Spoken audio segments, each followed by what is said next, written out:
Hello everyone, welcome back to my channel. तो आज की वीडियो में हम ये ब्यूटीफुल ट्रेंडिंग शॉर्ट कुर्ती बनाने वाले हैं, जिसमें हम ये पाकिस्तानी स्लीव्स लगाएंगे। तो चलिए कुर्ती की कटिंग एंड स्टिचिंग शुरू करते हैं। तो इसके लिए 1.25 मीटर मैंने कॉटन का फैब्रिक लिया है। यदि आप हैवी चेस्ट साइज़ के लिए कुर्ती बना रहे हैं तो आप लेंथ वाइज कपड़े को फोल्ड करेंगे, यानी कि जो फैब्रिक का पना होता है उस साइड से। यदि आपका चेस्ट साइज़ 33-34 है तो आप इस तरीके से फोल्ड करेंगे। तो मैंने कपड़े को विड्थ वाइज फोल्ड कर लिया है, डबल फोल्ड। इसके बाद कपड़े को इस तरीके से हम 4 फोल्ड कर लेंगे। यदि आपके कपड़े का पना ज़्यादा है यानी कि विड्थ ज़्यादा है तो आप हैवी साइज़ के लिए भी इस तरीके से फोल्ड कर सकते हैं। ये देखिए, अब कपड़े को सीधा करने का हम एक निशान लगा लेंगे ऊपर की साइड, ताकि जो भी हमारा कपड़ा टेढ़ा हो वो पहले ही काट लें, बाकी बाद में छोटा या बड़ा ना हो हमारा फ्रंट या बैक पार्ट कोई भी। तो इसके बाद हम लेंथ की मार्किंग करेंगे।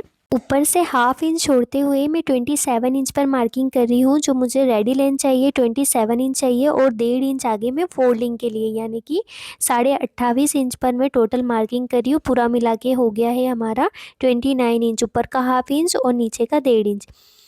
तो ये इस साइड पर मैंने 29 इंच पर निशान लगा लिया है।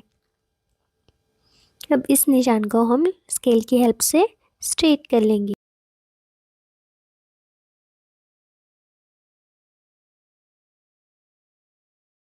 तो अब हम करेंगे नेक की मार्किंग। तो 2.5 इंच पर मैंने नेक की विड्थ का निशान लगाया है, और 6.25 इंच पर मैंने शोल्डर का निशान लगाया है। आप शोल्डर जो भी आपके उसका हाफ लेकर निशान लगा सकते हैं।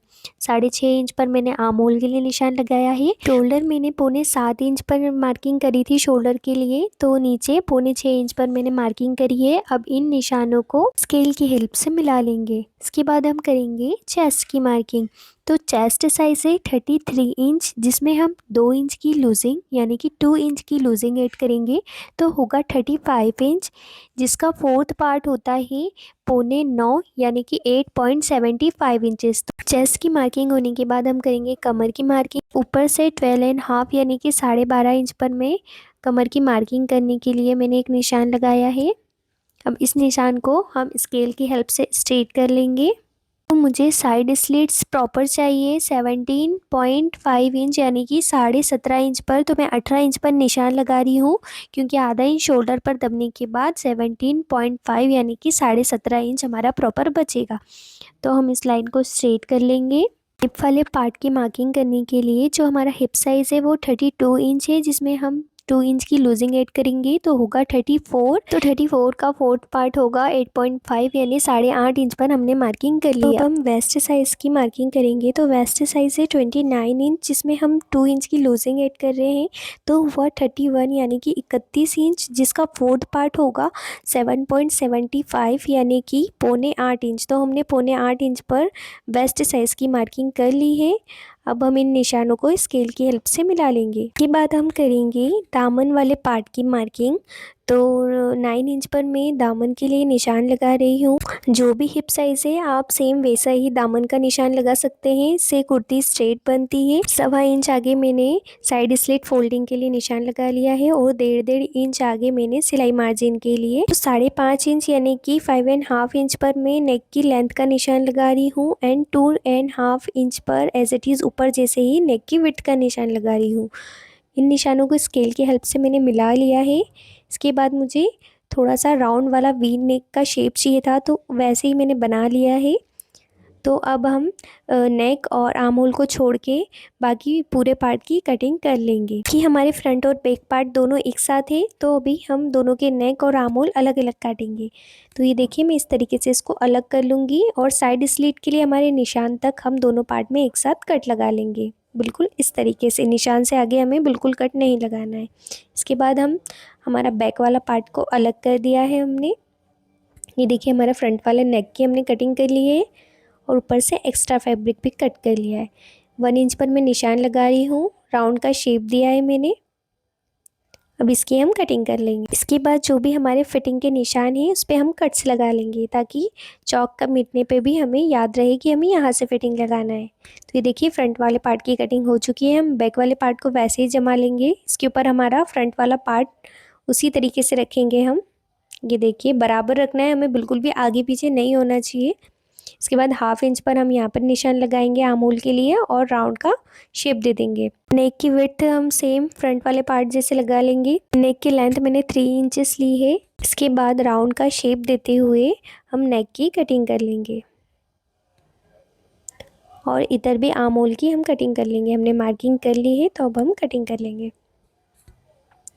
तो ये देखिए हमारे फ्रंट और बैक पार्ट दोनों कटिंग हो चुके हैं। हमें बैक वाले पार्ट में भी फिटिंग के निशान याद से लगा लेना है। अब हम करेंगे स्लीव्स की कटिंग। तो इस तरीके से कपड़े को हम 4 फोल्ड करेंगे। मैंने फिर कपड़े को विड्थ वाइज ही फोल्ड किया है। तो हम बना रहे हैं पाकिस्तानी यानी बेल स्लीव्स टाइप ही पैटर्न होता है ये।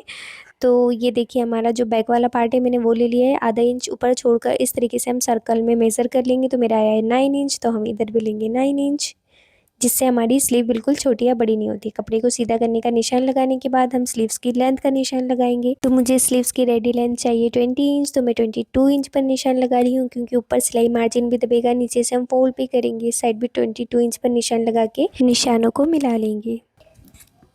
इसके बाद हम ऊपर से 3 इंच डाउन करेंगे स्लीव्स की शेप के लिए।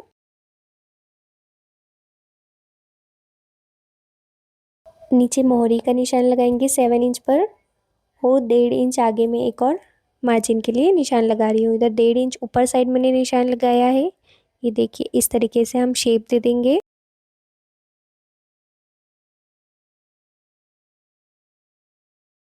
ऊपर से हम ऐसे गोलाई में कटिंग करते लाएंगे और निशान तक इस तरीके से मिला लेंगे। अब हम फिटिंग का और मार्जिन का निशान लगा लेंगे। ये हमारा सिलाई मार्जिन का निशान हुआ और ये वाला हुआ हमारा फिटिंग का निशान। तो ये स्लीव्स हमारी लूज ही रहती है, तो आप उसी प्रकार इसकी मार्किंग करेंगे एकदम स्ट्रेट। ये देखिए नीचे से हमने उसी शेप में कटिंग कर ली है और ये हमारे फिटिंग के कट्स। फिटिंग के कट्स लगाना बिल्कुल ना भूलें। हमने 2 पार्ट को उठा लिया है और हमारी सेकंड वाली स्लीव्स में भी हमने वैसे ही निशान लगा लिया। तो हम स्लीव्स के फ्रंट वाले पार्ट में होल दे देंगे।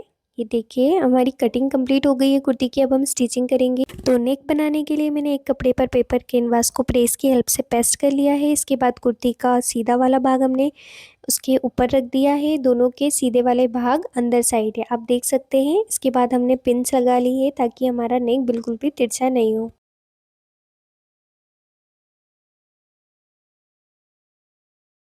तो पिन लगाने के बाद हम आधा इंच का सिलाई मार्जिन देते हुए इस तरीके से नेक की सिलाई लगा लेंगे।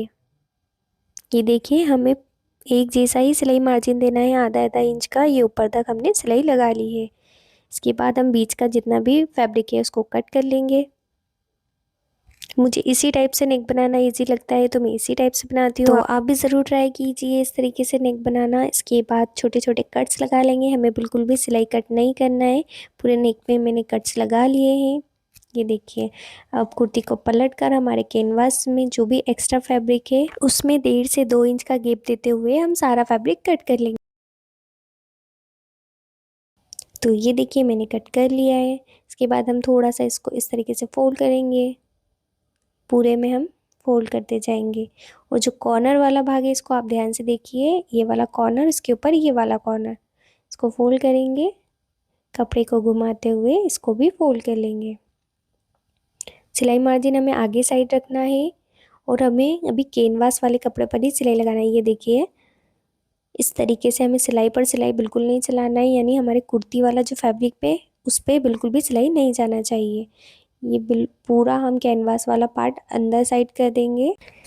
तो ये देखिए इस पर आप चाहो तो प्रेस भी कर सकते हो। ये मैंने प्रेस कर लिया है। इसके बाद आधा इंच पर बराबर सिलाई मार्जिन देते हुए हम पट्टी को ज्वाइन कर लेंगे। हमें पूरे में बराबर सिलाई मार्जिन देना है। तो हमारे फ्रंट और बैक दोनों नेक बन चुके हैं। इसके बाद हम दोनों के सीधे पार्ट एक दूसरे के ऊपर रख देंगे बिल्कुल इस तरीके से और शोल्डर ज्वाइन कर लेंगे। ये देखिए इस साइड भी हम शोल्डर ज्वाइन कर लेंगे। हमें शोल्डर बराबर रखना है।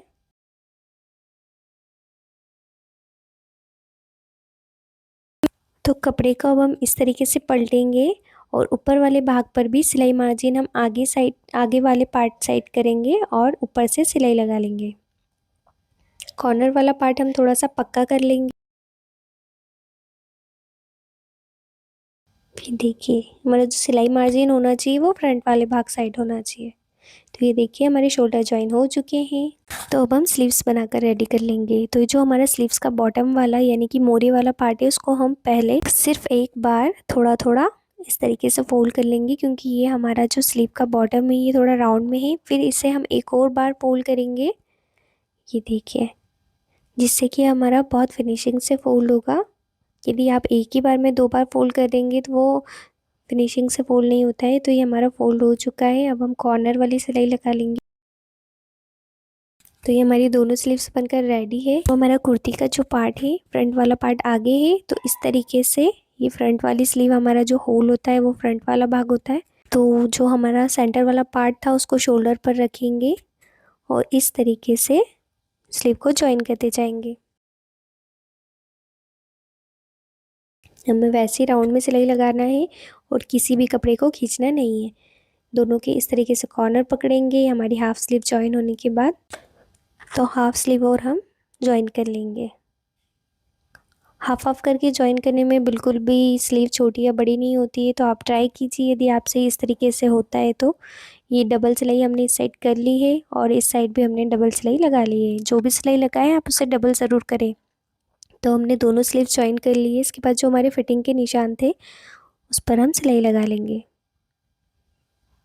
हमने कटिंग करते टाइम में फिटिंग के निशान लगा लिए थे। यहाँ लगाकर हमें सिलाई को पक्का करना है। जो हमारे साइड स्लिट का भाग है इसके बाद दोनों साइड फिटिंग के सिलाई लगाने के बाद हम पूरी कुर्ती में इस तरीके से कट्स दे देंगे, जिससे धागे नहीं निकलते हैं और फिटिंग भी बहुत अच्छी आती है। तो इसके बाद हम साइड स्लिट्स बनाएंगे। तो इसके लिए जो हमारा दामन वाला भाग है उसका साइड वाला भाग इस तरीके से मैंने 2 बार फोल्ड कर लिया है। जहाँ से हमने कट्स लगाए थे कि हमें यहाँ से फोल्ड करना है, वहाँ हमने कटिंग के टाइम ही कट्स लगा लिए थे। तो हमें बराबर फोल्ड करना है। हमें ये वाला पार्ट बिल्कुल भी खींचना नहीं है। कॉर्नर से हम सिलाई लगाते हुए आ रहे हैं। इस तरीके से हम ऊपर तक सिलाई लगाएंगे और ये जो हमारा सिलाई मार्जिन वाला भाग है इसके ऊपर हम ऊपर तक सिलाई लेके आएंगे। देखिए हमें 1 इंच ऊपर सिलाई लेके आना है। सिलाई की सुई को हमें अंदर ही रहने देना है। घोड़े को उठाना है और कपड़े को घुमाते हुए इधर भी बराबर सिलाई मार्जिन लेते हुए हम फिर हमारे कपड़े को घुमाएंगे और वैसे ही वापस फोल्ड करेंगे और सिलाई लगाना कंटिन्यू करेंगे। आप ध्यान से देखकर ही साइड स्लिट्स बनाएं, क्योंकि कुर्ती में नेक और साइड स्लिट ही मेन होते हैं, जिससे हमारी फिनिशिंग दिखती है। इसके बाद हम थोड़ा थोड़ा 2 बार नीचे बॉटम वाला पार्ट फोल्ड करेंगे।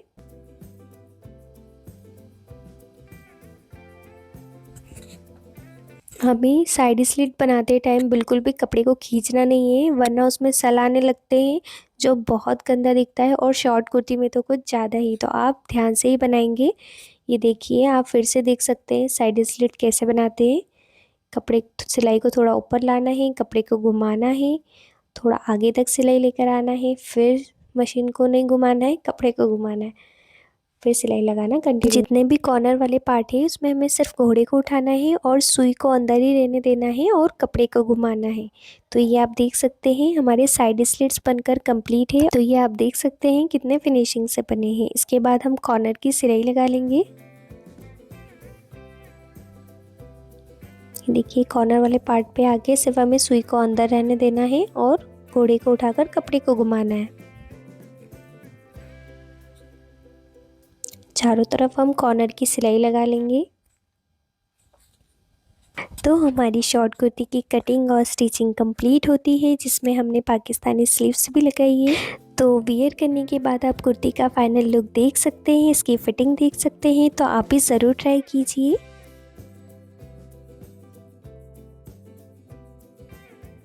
प्लीज़ लाइक कीजिए मेरे वीडियो को और हाँ, चैनल को सब्सक्राइब करना बिल्कुल भी ना भूलें। Thanks for watching.